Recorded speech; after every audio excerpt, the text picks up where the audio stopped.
See this episode's show notes for our unique promo code to get up to 2 months of free podcasting service with Libsyn when you sign up for a new account. Get your show on Apple and Spotify, get helpful stats, and all the support you need to sound your very best. Hi, I'm Ann Nocenti, and you're listening to Into the Night, the Moon Knight podcast.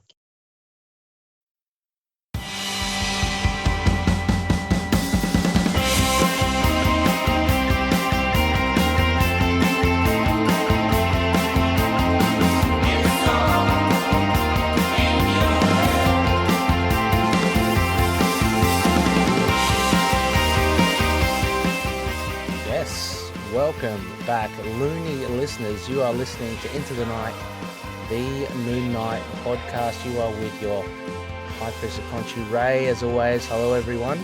And joining me this episode, again, it's been a little bit of a late episode. I do apologize, but fear not, there will be a slew of episodes to come. But joining me on this episode this week is none other than the power of Chad. Been a while. Hey, how you going, Chad? Pretty good. How about you? Yeah, good. It's been so long since we've been able to, I guess, touch base.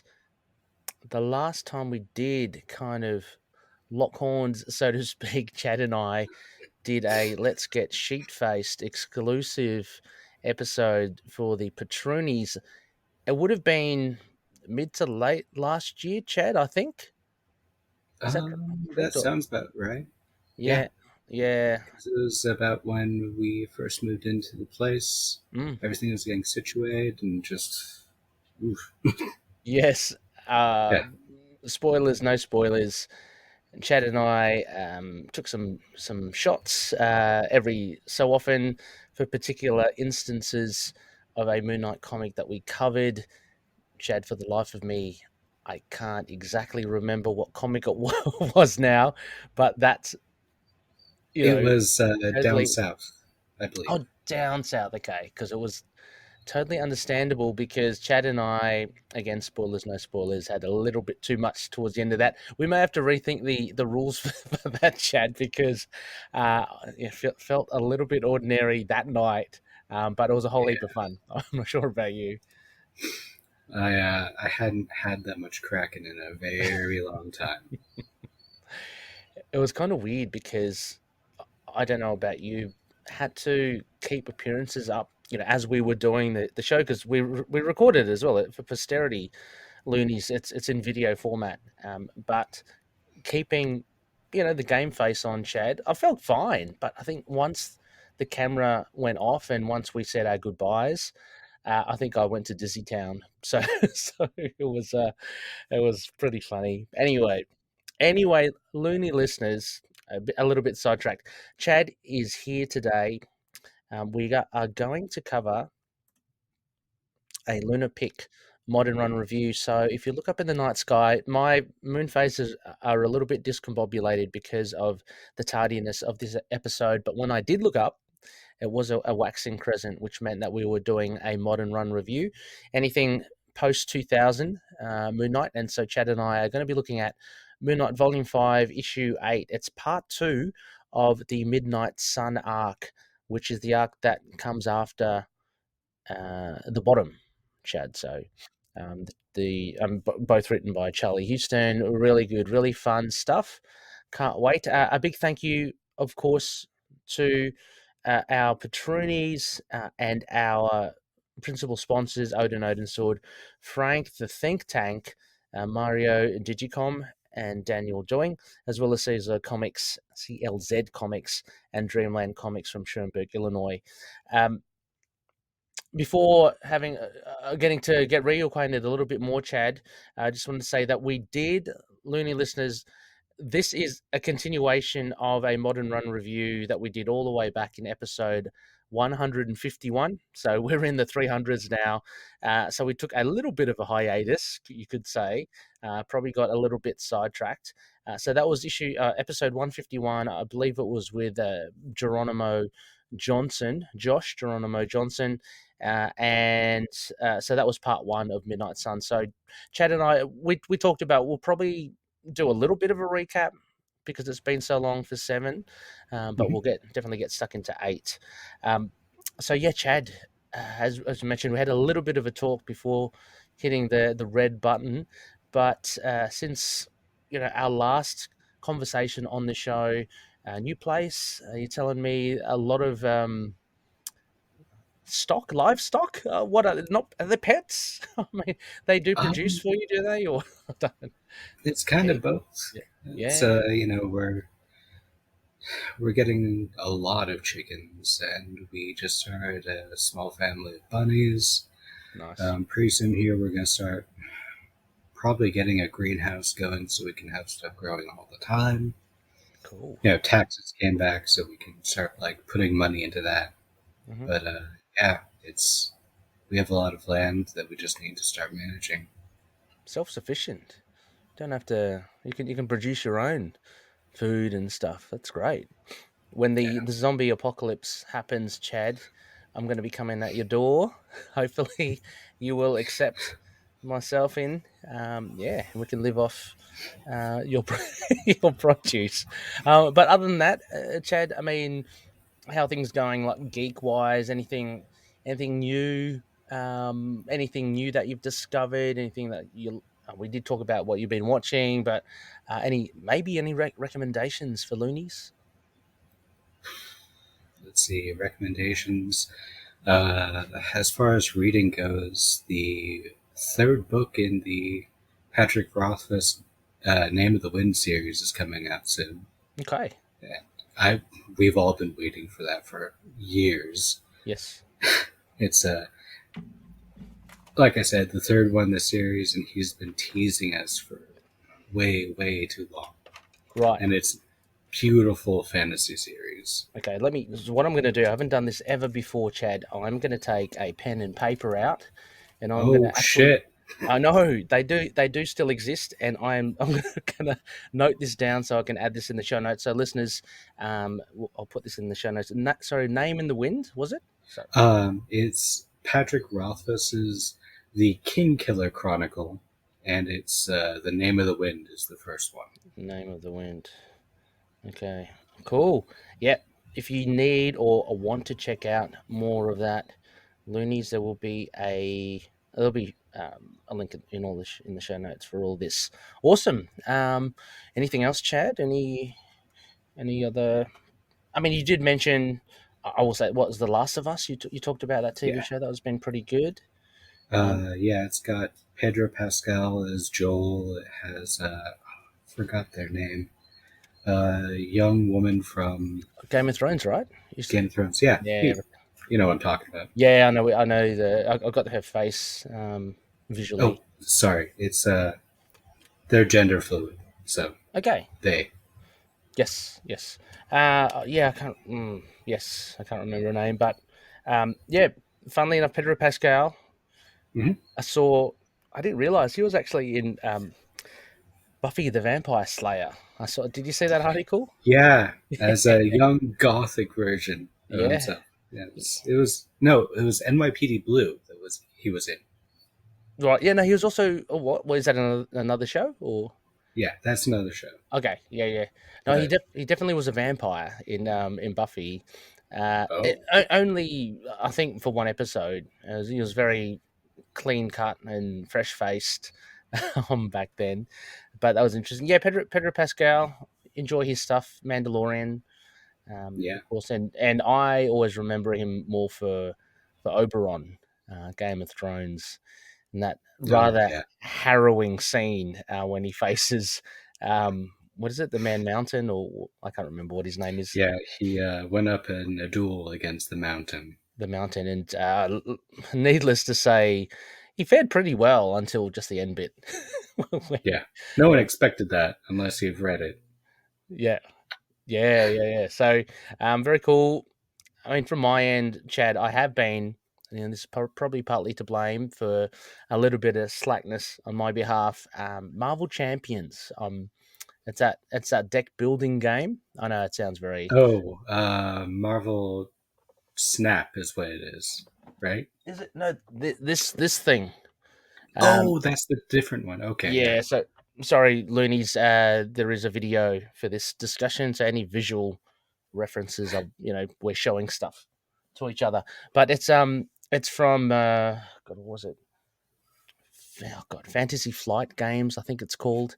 It's a deck building game. I've only just started it, but I played a couple of times just to try to get a hang of it, and then I watched a tutorial, Chad, last night on YouTube. It was a 1.5 hour tutorial, and I was engrossed, Chad.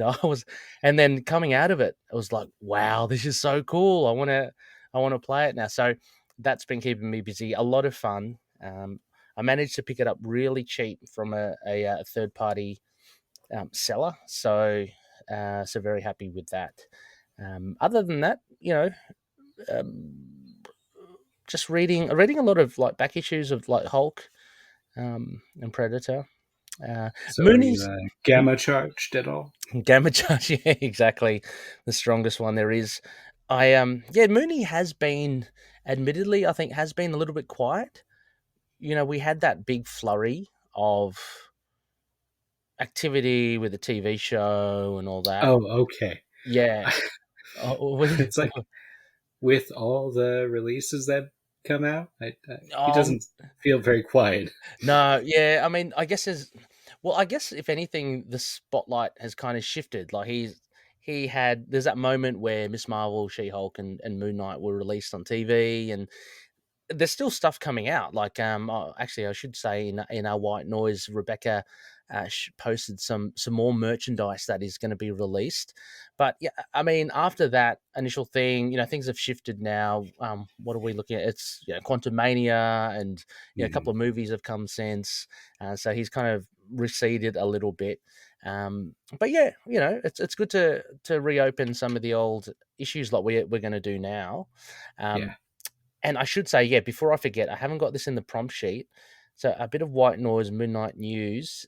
Rebecca, a big thanks to the High Priest there, Rebecca. She posted up, there's going to be a couple more releases. I think some of them are con exclusive, Chad, but there's there's like a Funko Pop Tawaret version, which looks awesome. So I've got to try and it does. It's exactly how you would envisage it as a Funko. Very well detailed. It looks pretty funky, and nice one. Thank you. And then there's a couple of, I don't know the brand, but I'm sure you've seen it, Chad. There's a backpack, right, of in the style of Moon Knight. I thought it was a purse or a side bag. And there's a purse or a wallet. Yeah, so there are two. One looks like a really like small. It's like a day backpack, or it could be a kid's one because I don't know. The proportions look small, but yeah, there is like a longer like purse or wallet. So things are still coming, which is good. So hopefully we get, hopefully we'll get a bit more. There's been talk of Moon Knight being, popping up in, Secret Wars. I mean, that's way down the track, Chad. But, I haven't heard any more speculation on season 2 of Moon Knight. I don't know about you. I haven't heard anything yet, but I kind of have hopes for at least one pop-up during the next season of What If. Oh, that would be good, actually. Yeah, that doesn't take much effort, so to speak. If it's like a voice commitment by Oscar Isaac, that would be pretty good. So, and he's a great voice actor. So, oh yeah, he's got a very I don't know about you, but his Marc Spector rendition, his voice, it's like it's almost as if it's coming from like it's really well crafted voice, very kind of radio voice, I'd say. When he puts that on, I mean, also is Stephen Grant for that matter. But yeah, let's see how he does as Jake. That's kind of the up in the air. Well, that's what we've got to have, right? I mean, that's what we're waiting for. We only got him towards the end, so I guess we'll see. Yeah. Other than that, I don't know if there's any more like bits of news. I thought I'd just pop that in there before I forget. I feel like there was something that came up recently, some kind of another merger of superheroes, and Oh, Mark was dressed kind of like oh yes, yes. Is Spider-Man, is but it? he was all webbed up like Oh, Mooney. that was a Declan Shalvey variant cover for something. I think you're talking about it. It was a hybrid of Spidey and Moon Knight because I saw an article, a stupid article. I'm going to say that right now, where it said, oh, Batman finally has uh, Right. something going up against him that's worthy of him, and it's a hybrid of Spider Man and Moon Knight. It's like, well, God, jeez, here we go. This Um, crap again. yeah, yeah, exactly. Um, but actually, you did remind me. There is a here we go. Here's another eye roll event, Chad. There is another Marvel event coming up, and to be honest, I'm not that doesn't look that interesting. I think it's called Contest of Chaos or something like that. One of those generic names. And apparently it's based on Agatha Harkness, and she's the focal point, and she's instilled some chaos magic in some of the superheroes. And one of them is Moon Knight, and you see him in the promo art. He's actually in the background. So I don't know whether he'll have a one shot like he has similarly for Murder World and for Devil's Reign, but I think it's called Contest of Chaos. Please, anyone, pull me up on it. Um, but yeah, it's a magic based thing. I don't know.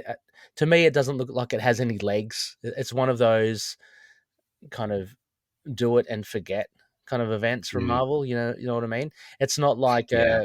a Hickman Secret Wars, or it's not like a Secret Invasion. It's more like a what can I say? It's more like um,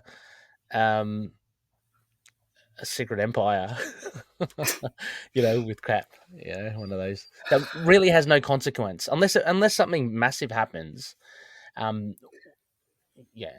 It could happen. I mean, you never know when there's going to be like one of those linchpins for the future. Well, I tell you where I think it's going to go. I mean, if they're definitely again, it's gearing up for Agatha Harkness, her TV show, which is coming. Yeah. So I, you know, big speculation here. Not, I reckon there's something big going to happen to Agatha, and she's going to somehow be more firmly established in the Marvel universe. Coincidental because the TV show is coming. Well, it doesn't help that there's been essentially like no coverage of the magic stuff since Multiverse. Mm, And there's been so many like essentially leaks in the universe. Like all this magic shit happens and yeah. all of a sudden it just gets wrapped up at the end of that. Just Yeah. come on. They're releasing demons. Yeah. They're jumping through like universes. Come on. Can I get your honest to God opinion, Chad, Yeah. of the MCU at the moment now? How are you feeling with the way it's going and the start of Phase 5? I'm not even sure if you've watched Quantumania, but Not what's yet. what's your impression? Like, I'm interested because I'll tell you mine. To be completely honest, I am not keen on it. hmm Um, I really, really loved Multiverse of Madness, but I'm also like a Sam Okay. Raimi fan. Yep. Like Evil Dead is my Oh, jam, yeah. Me and too. it was just I felt like that was a very well done movie because it was comedy, it was slapstick, it was hmm horrible, it was everything I wanted it to be. Yeah. And then I started watching the shows because just everything going on around here. And it's just I felt like it wasn't delivering like the past content, like the same Mm. quality. Yeah. And it's just it just kind of felt let down. Yeah. But Yeah. I kind of get where you're coming from as well. I mean, I feel similar. I'm not sure if it's totally identical, like reactions with you. Look, I'm still obviously, I still bleed Marvel. I'm still pretty well invested in it. I love it. It's great. It takes up most of my like daydreaming time. When I get to just um imagine and whatever.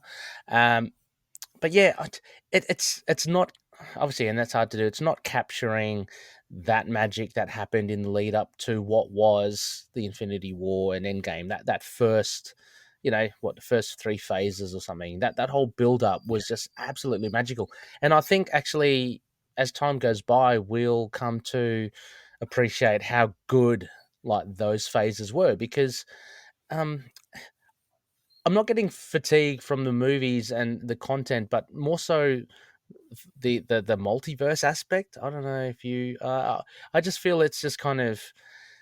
I enjoyed Quantumania. Like, don't get me wrong, a lot of people pan it, and it's been given awful reviews by critics and stuff, and Rotten Tomatoes or whatever. But actually, I really enjoyed it. But I just feel it's really loose, like what they're doing. Like it's not. Like as a whole, as compared to Thanos as the big bad, and I mean maybe Kang. I mean he's only just been formally introduced in Quantumania. Now we'll probably get some more of a bit more of a solid and consistent kind of trajectory of him as a villain and where the heroes are going. But at the moment, everyone's kind of playing their own games. I mean, you look at even like look at Moon Knight and She-Hulk. I have no idea where they are play. Are they at all connected to, to the greater scheme of things? But is this an intentional thing or not? And then I also read that Kevin Feige said that after this particular phase 4, which has gotten a lot of criticism, I think Feige's saying, yeah, the next coming phase is we're going to do a lot less TV shows because I think we got a lot of content like last year and the year before. Things came one after the other. And yeah, maybe it wasn't the way to go. So maybe they're paring it back. We'll have to see. But yeah, it hasn't got the same vibe as me, and I don't want to put a downer because I still love it. But it's obviously it's not living up to, I think, what the likes of Cap and Iron Man and Chris Evans and Robert Downey Jr. and all that kind of ensemble did for the first few phases. So anyway. Mm-hmm. Just that was it. I thought I'd just get it out there. Why not? So, anyway, listeners, we are here not only to pan the MCU. It's great. Look, I still watch it all. It's fantastic. I only recently watched Wakanda Forever. Have you seen that as well, Chad? Yeah, I loved it. That was awesome. That was really good. I really enjoyed it. Yeah.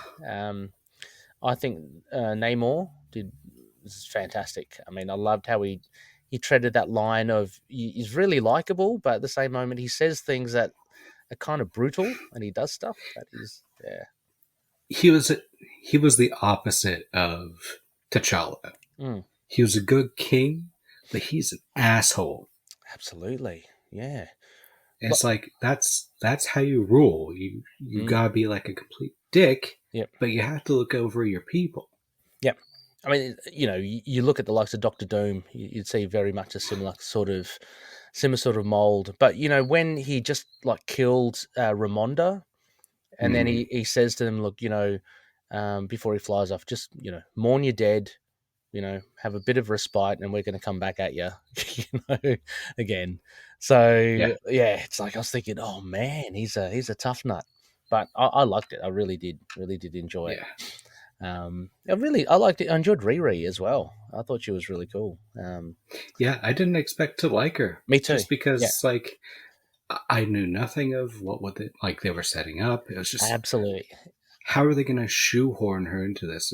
Nope, that was fleshed out. Yep, 100%. Exactly like you. Like I didn't know what to expect, and I had no prior really knowledge of Riri other than the surface level that she builds an armor, and she's quite smart. But no, I found her pretty funny, and she's pretty cool. So I hope to see her soon in more things. Yeah. But anyway, so listeners, sorry, we are getting sidetracked. It is a little bit of fun. Again. What we are doing, yes, is the Midnight Sun. I shall put that back up on again. Midnight Sun, Moon Knight, Volume 5, Issue 8. So Moon Knight, Volume 5, Issue 8. This is Midnight Sun Part 2, The Dead Don't Stay. Release date, March 14th 2007, cover date April 2007. We have writer Charlie Huston with pencilers David Finch and inker Danny Miki with Crimelab Studios, which I'm assuming they do all the computer-generated stuff. Colorist Frank D'Armata, letterer Joe Caramagna, and editors Daniel Ketchum with Axel Alonso. Now, this is available also. I might just chuck it up there now anyway. This is available also, obviously, in floppy format. It's in digital. You can buy a copy of the digital off the Marvel app or on Kindle or Comixology. It's on Marvel Unlimited. There are countless trade paperbacks which have come and gone.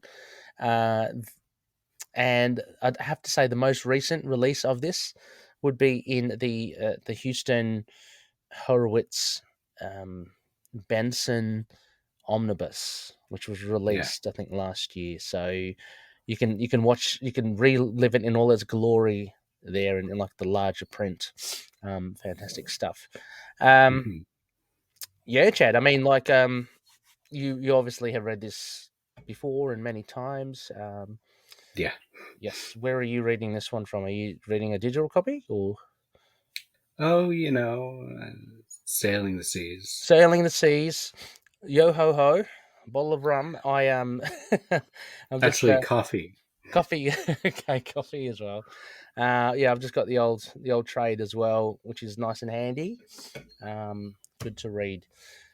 So, Chad, as always, what we do is a bare bones, and this time it is provided to us by Wiki. Mm-hmm. I'm not sure if, Chad, have you got the prompt sheet up with you by any chance? I can in just a minute. Okay. Cool. So what I'm going to ask Chad to do, I think I have color-coded this. If we can do half each, that would be cool. And what we do, Loonies, for those that haven't listened to us, we'll read the synopsis so you get a gist of what this story is about. We'll give our overall impressions, and then we'll head into some key moments, sprinkled with a bit of notes, anything that we found interesting in the story, anything worth noting, of course. And before the end, Chad and I will give it a Conishu rating from his rating system. Yes. So, Chad, would you happen to have it handy? Yep. Cool. So if you would be so kind to kick us off on the bare bones for issue 8. Yes. Let's see here.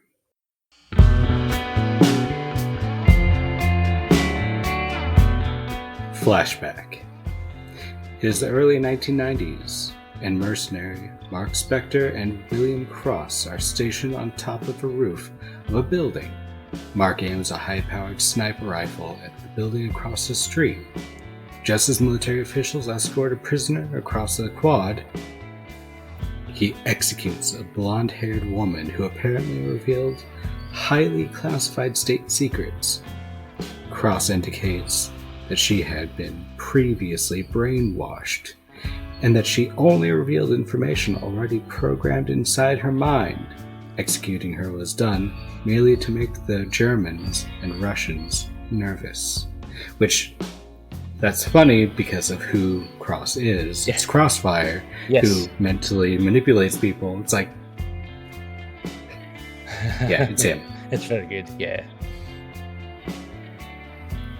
The present.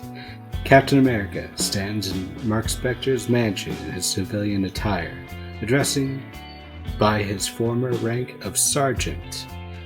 He warns Spector to stay clear of events involving the current civil war. Spector's maid, Netta, who, by the way, why is Netta so aged out?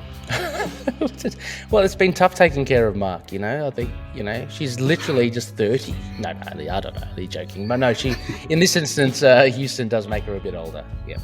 Yeah, a lot older. Anyway, comes into the room and tells Cap how she grew up admiring him. Distracting Marc even further is Khonshu, adopting the visage of a late mercenary bushman. Khonshu urges Marc to kill Captain America. Fortunately, Marc has grown quite accustomed to ignoring Khonshu's violent demands. After Cap finishes speaking, Marc fires back, criticising the war, comparing it to a sordid love affair between Steve Rogers and Tony Stark. He goes on to say that Steve and Tony are trying to prove who has the bigger superpower. Having settled very little, Cap repeats his warning and exits the mansion. Marc later goes out as Moon Knight, and he meets up with Detective Flint, who has been investigating a rising string of murders. The crimes have all the earmarks of the Midnight Man, but for the fact that the original Midnight Man died several years ago. Flint even disinterred Mogart's remains and tested his DNA just to be certain. Moon Knight tells Flint that he'll look into it. While on patrol, Moon Knight comes upon a hood attacking a young woman. He brutally dives into him, wrapping him up with a length of chain. Later, Marc returns home where he meets with his physical therapist. Elsewhere, the mysterious Midnight Killer claims another victim. He cuts off their arms and legs and begins swinging them over top his head in glee.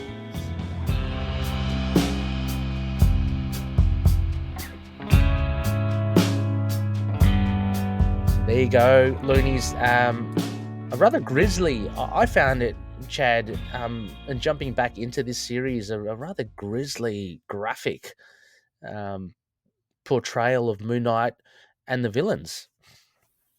Yeah. I think it's very early 2000s. Like, it did that color just fine. Yeah. I thought it was really weird that when he started, like, going in with all the chains and stuff, I got hints of, like, this current run with Jed McKay when he got 8-Ball hanging up over the car compactor. Yep. It's like, some things don't change.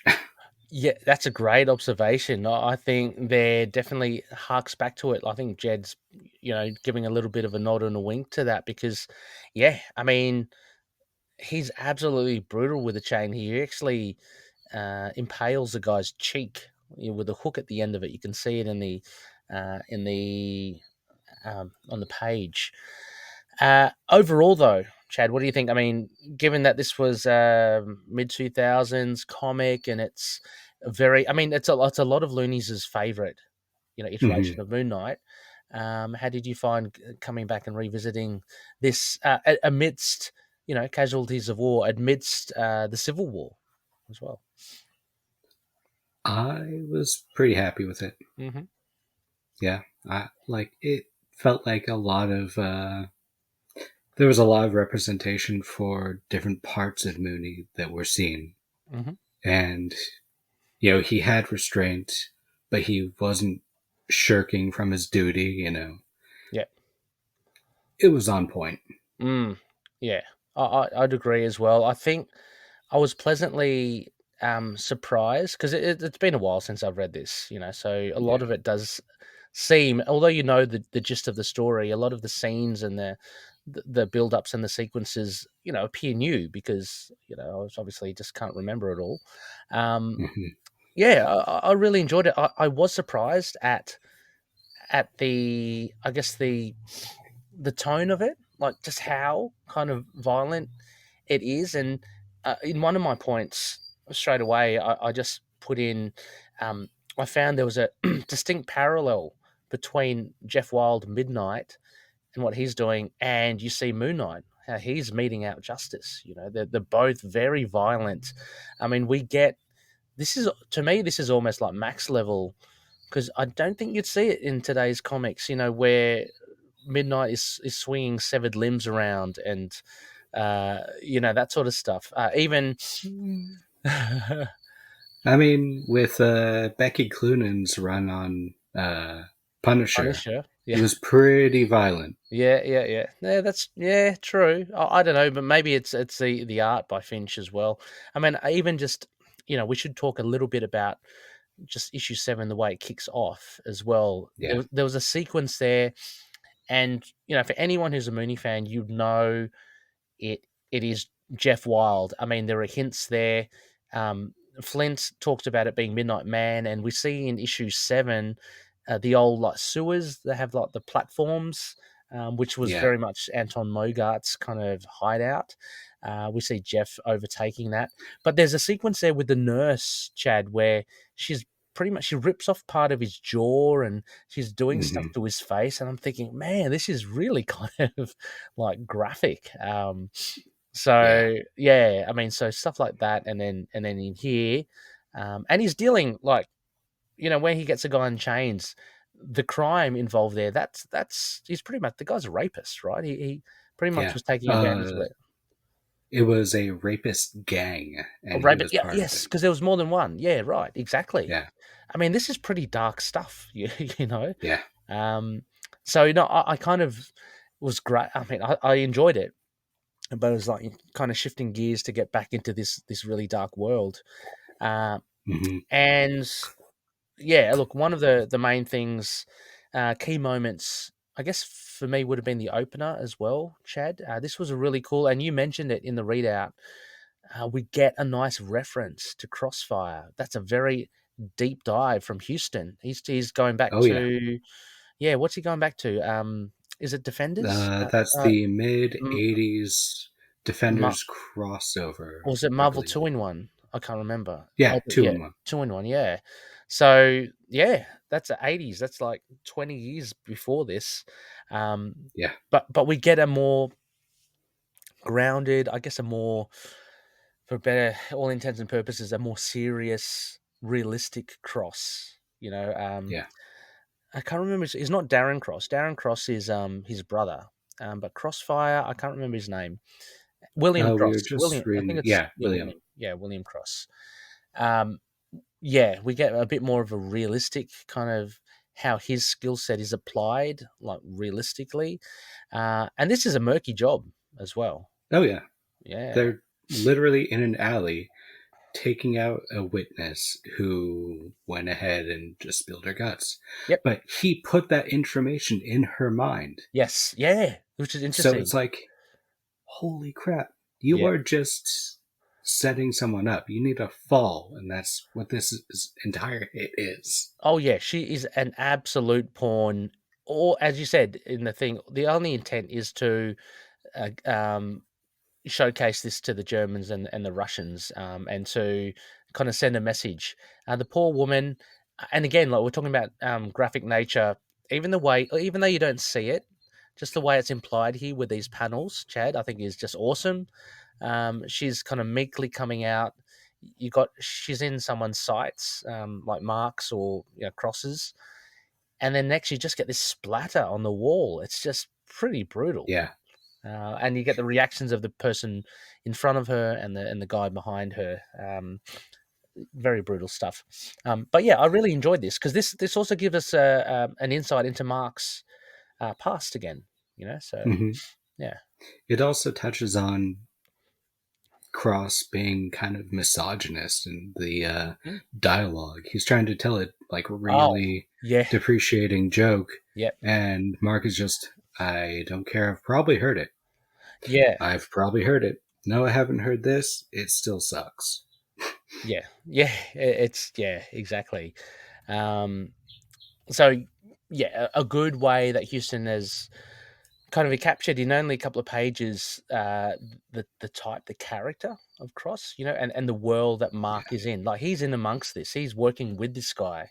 He's allying with this guy to do this. So no wonder Marc has such a guilt, you know, with his past, what he's done, and yeah, and we get a bit more into his past as well. Like I always love seeing, it's always just implied, you know, and you see a bit of it in Marc Spector Moon Knight, the '90s series about his Merc days.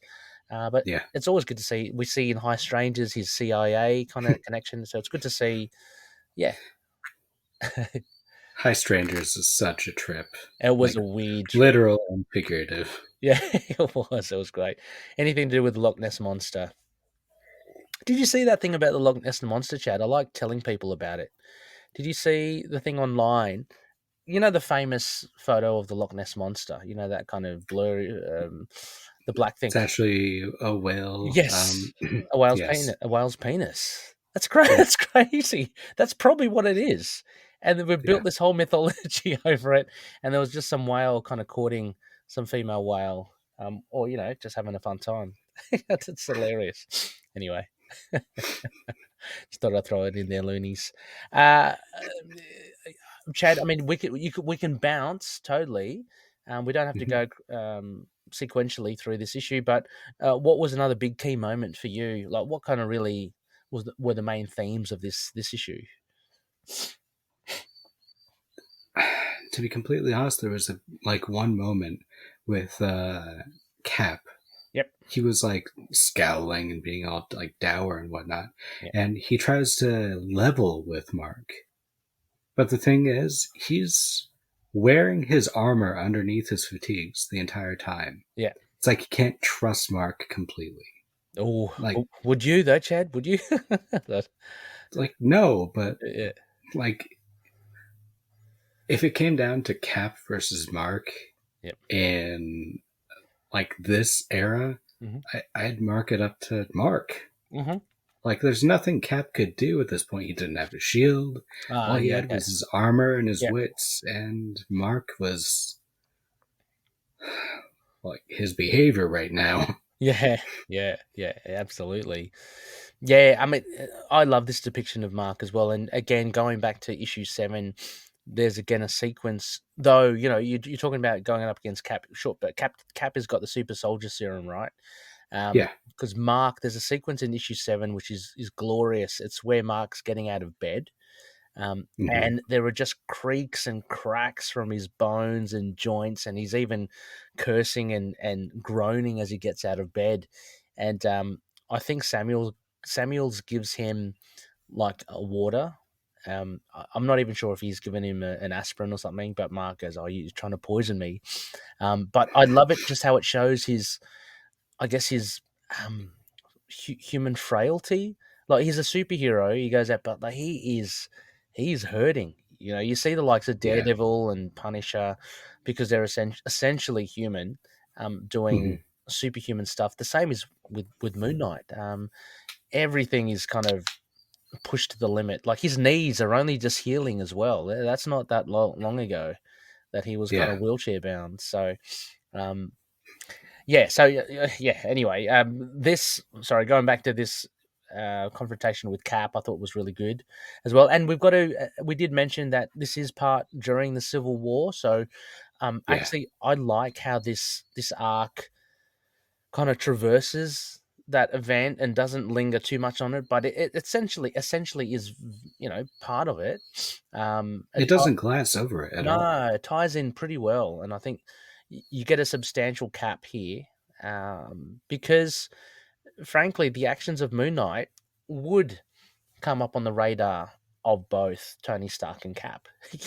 Definitely. More so, you could argue more so Tony, because he's signed the Registration Act and he's got this wild dog. Yeah. I mean, literally, he threw Spector off of a building while he was running for mayor. It's like into a rally for the registration. Yeah. I don't know what else you could count it as. Yeah. But yeah, so it's good. I mean, I like this tension that the Civil War. I don't know about you, Chad. I enjoyed the Civil War event. For most, yeah. I mean, just holistically, I think it was it was good. It was quality stuff. Oh, pardon me. Yeah. Thank you. Yeah, I think it was done. It was done well, and particularly a lot of the tie-ins, I think, were handled well, rather than just like lip service to the event. So that's good. But yeah, the chat with Cap is quite cool. I found it really fun how Khonshu, I mean, no respect, of course, obviously, Captain America, one of the bastions of our world and leader of the Avengers, and here's Khonshu just going, kill him. It's like, that's pretty funny. So yeah, again, so we pop up. This is very much the Huston run, where you get it's almost like American Werewolf in London. You get the decaying with Jack. Yeah. The decaying kind of conscience or influence from the outside. But I like how Marc really gives it to Cap, and there not only is it about who has a bigger superpower. There's the other one here. What does he say? He goes, "What? Get a room. Why don't you and Stark just get a room?" That is hilarious. So, I didn't. I mean, not that you really need to know here, but Chad, what was happening? Cap was whisked away by, I'm assuming, was it Wanda or someone or Brother Voodoo? He's got some weird kind of. I think it was a projection. It wasn't actually him. Oh, it's a there. projection. Ah, okay, and he just kind of. Yeah, I thought he was whisked away. Yeah, right. Yeah. So yeah, I thought another great component of this issue would again be, so we get the Civil War aspect of it.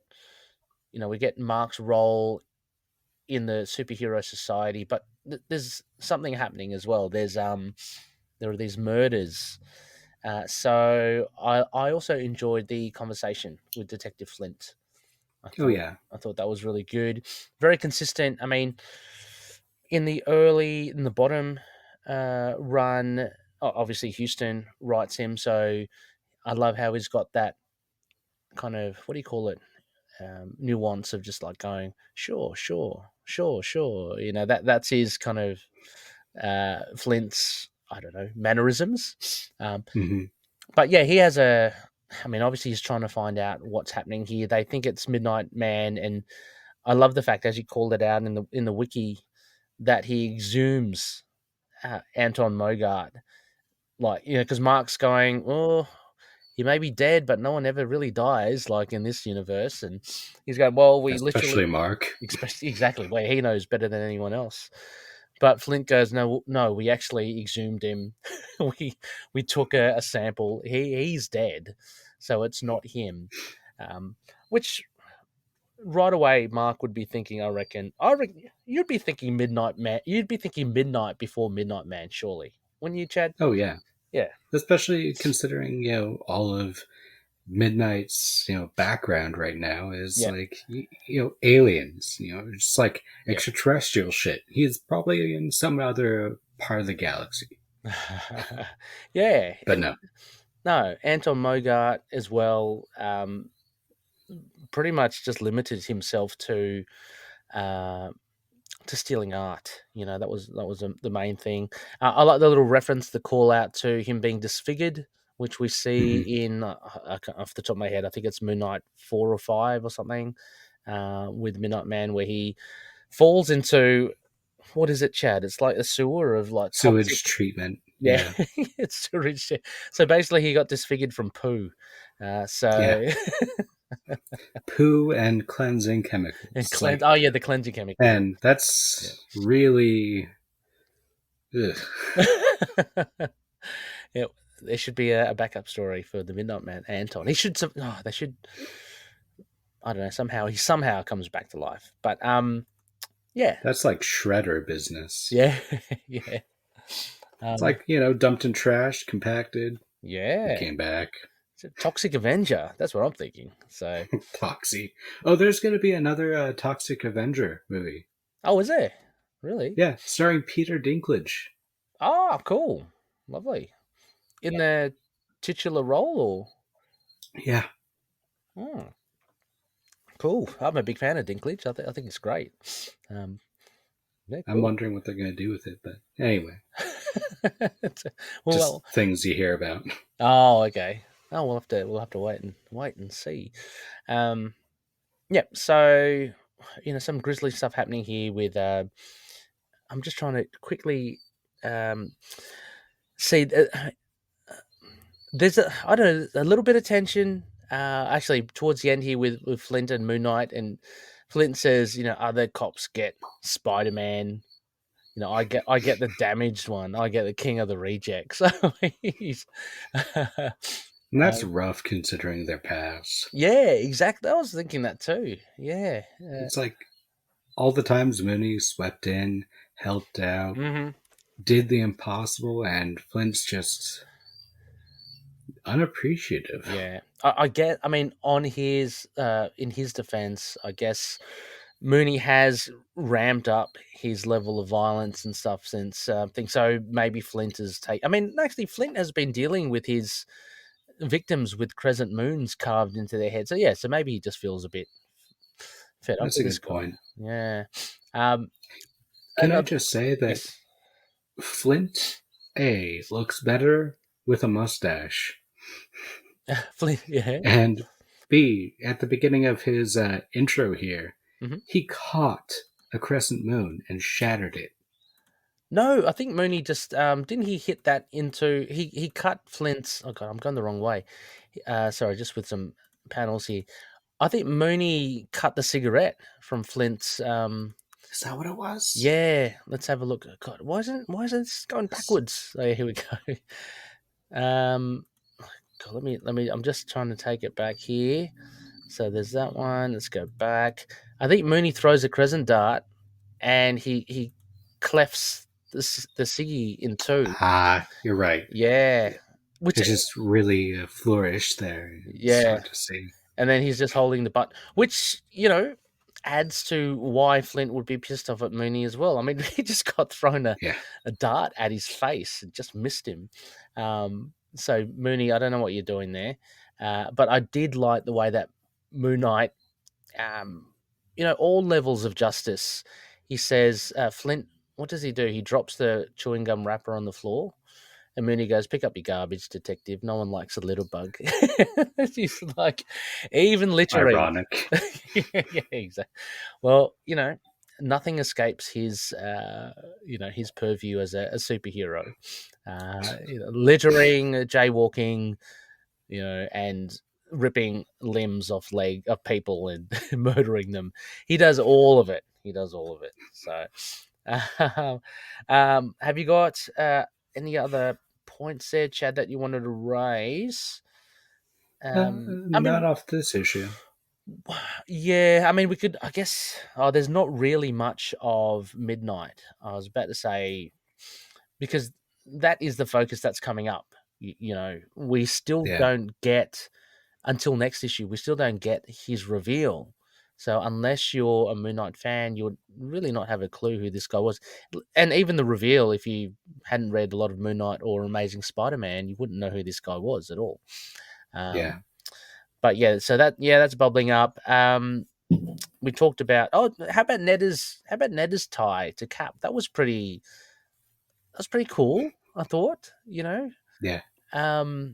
Because Neda, for all intents as well, was very much a one-dimensional character, all the way back in the Mensch run. Now Huston has actually given her a little tie to Captain America, and I don't know. I love it when Cap gets recognized by the older generation and just kind of thank him for what he does. So Neda, that was great.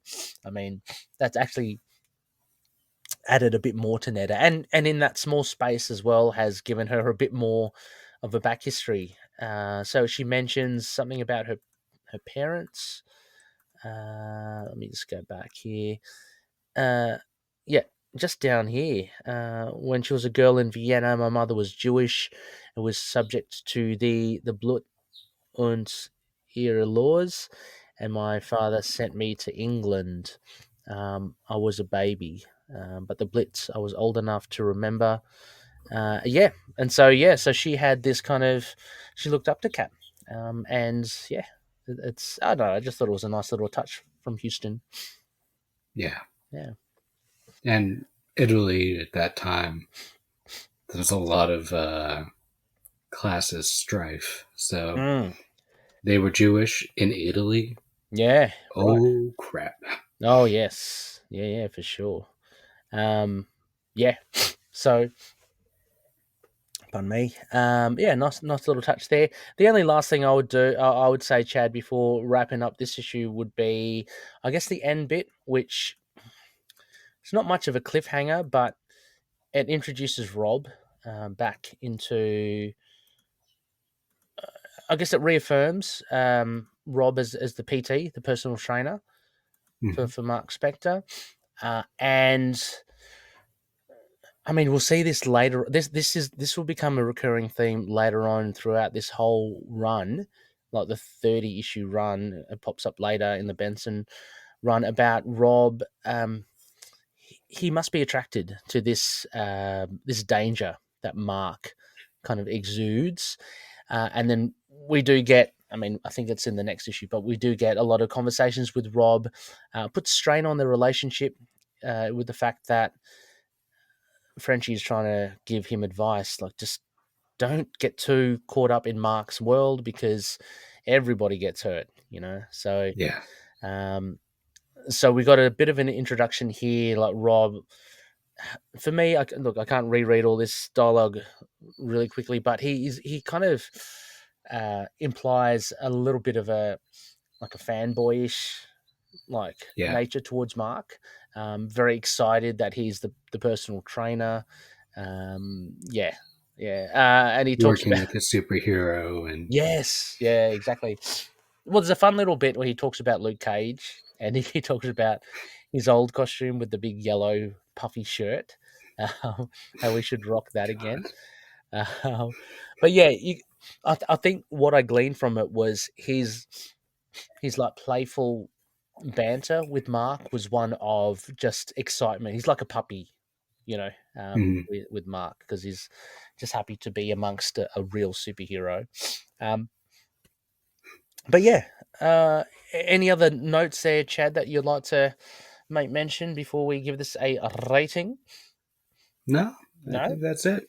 All right. Well, out of Conishue's rating 1 to 10, what would you give this? And I would say, how many out of 10 impaled cheeks? I think I give it an 8. An Big, 8? beautiful yellow man. Nice. So Chad gives that an 8 out of 10. Yeah, it's good. I gave it a 7. I gave it a solid round boy. I really did enjoy it. I think, without spoiling too much, I think I enjoyed 9 more because just there was a hell of a lot of action, Oh yeah. But this was a great one. This was a great exposition. In not so far as the Midnight Sun stuff, because that is almost like a side story in this issue. The main purpose was more character development, which I love from Huston. More diving into Marc's character, but his relationship with the current trends.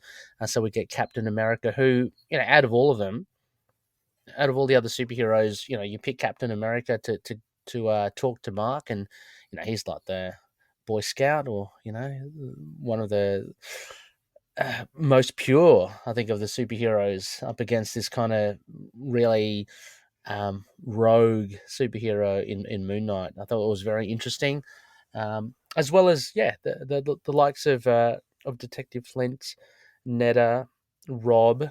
They all added a little bit of something in this. So yeah, I think I'll give it a 7 out of 10. Yeah, well, there you go, Loonies. Let us know what you think. It's still early. I don't think we got any bites, Chad, in the discussion thread. Come on, Loonies. I know people love this run. Like, I hear so much about how people love the Huston run. Let your voice be heard. Let us know. Let us know what you think. I mean, did you like this issue as well? If not, if you didn't like it, why didn't you like it? I know some people don't like David Finch's art, Chad, and that's a purely subjective thing. That's totally in their rights too. As you said, as you mentioned, this is very early 2000s sort of comic, so it has that particular flavor. But Loonies, let us know what you think. It'd be great to hear from you. The discussion can still roll over our social media platforms: Discord, Facebook, Twitter, even Instagram as well. Let us know what you'd like, and what you didn't like. Well, Chad, thank you so much for this this episode. Anything that you'd like to plug or care to let the Loonies know, or something I can put in the show notes? Not offhand. No. Just you'll probably be hearing from me pretty soon. Excellent.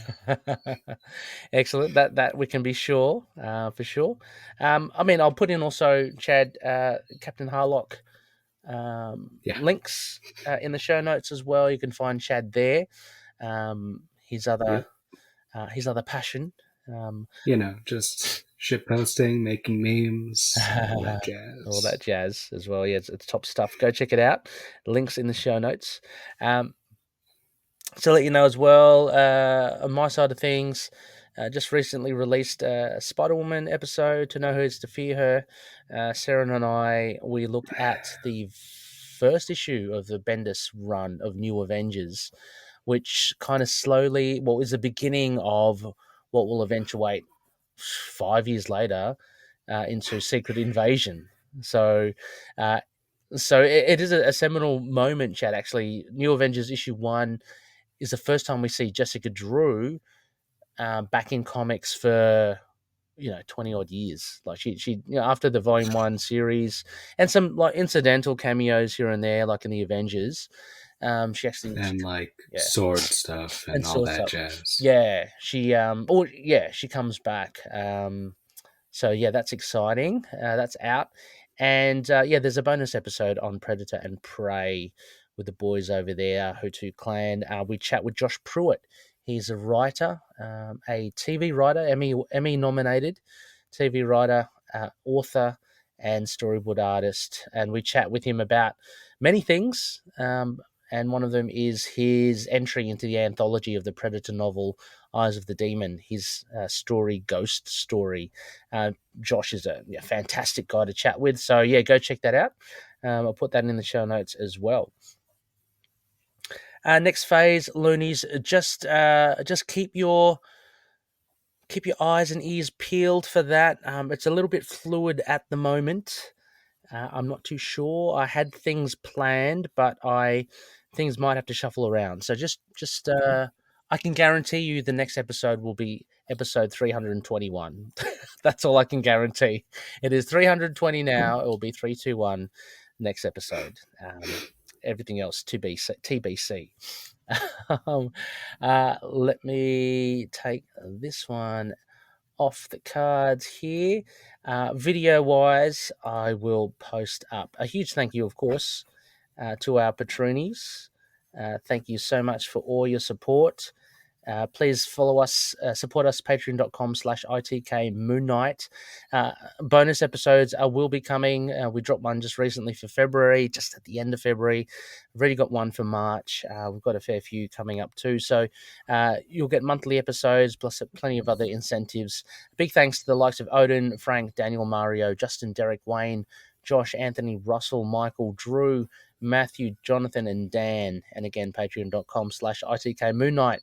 Our massive sponsors, Odin Sword, Frank the Think Tank, Fringe Knight by Daniel Doing, who does Fringe Knight.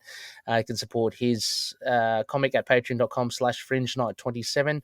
Frank the Think Tank, he's got I Want to Fight It podcast. Chad, have you ever fantasized about monsters or comic book characters? All the time. Cryptids fighting. Yep. Well, yes.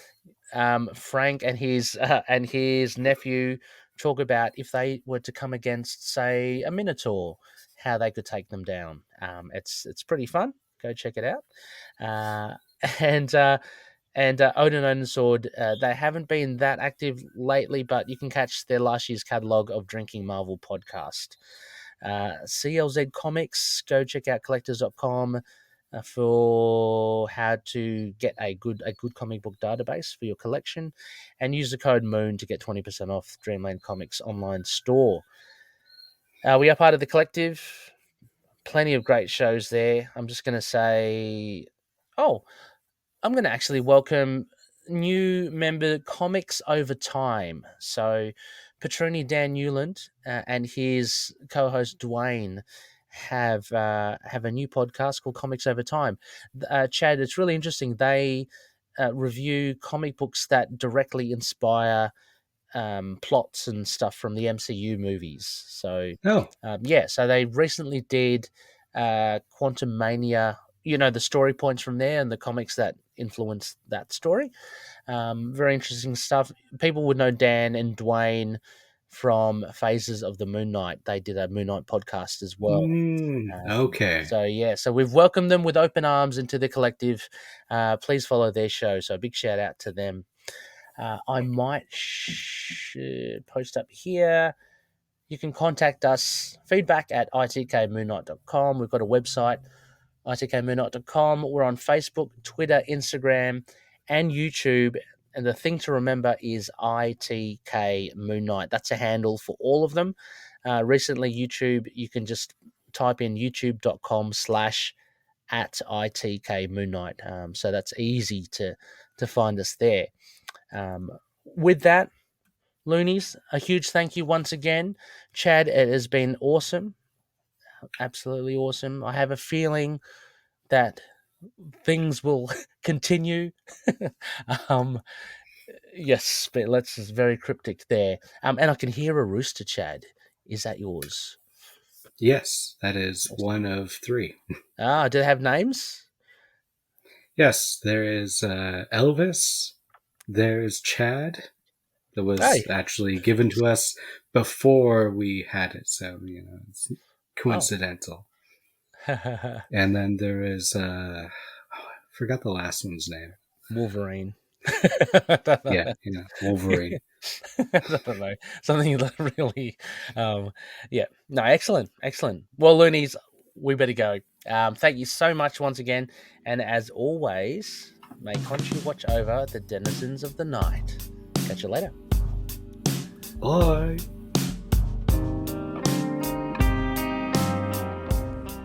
Moon Knight and affiliated characters, stories and events are properties of Marvel Characters Incorporated. Materials used and discussed within the podcast are intended for critique and review purposes only under the fair dealing concept of the current Copyright Act. The views, information, or opinions expressed during the podcast are solely those of the individuals involved and do not necessarily represent those of the copyright owners.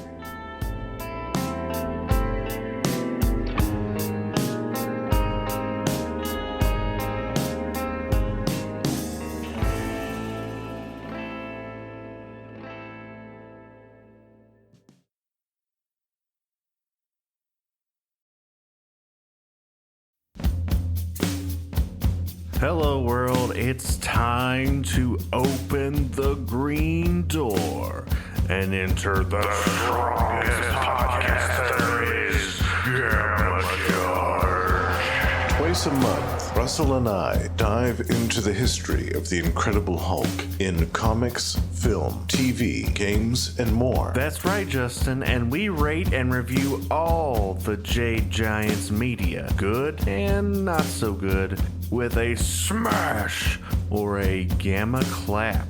And we put on the rant pants when we just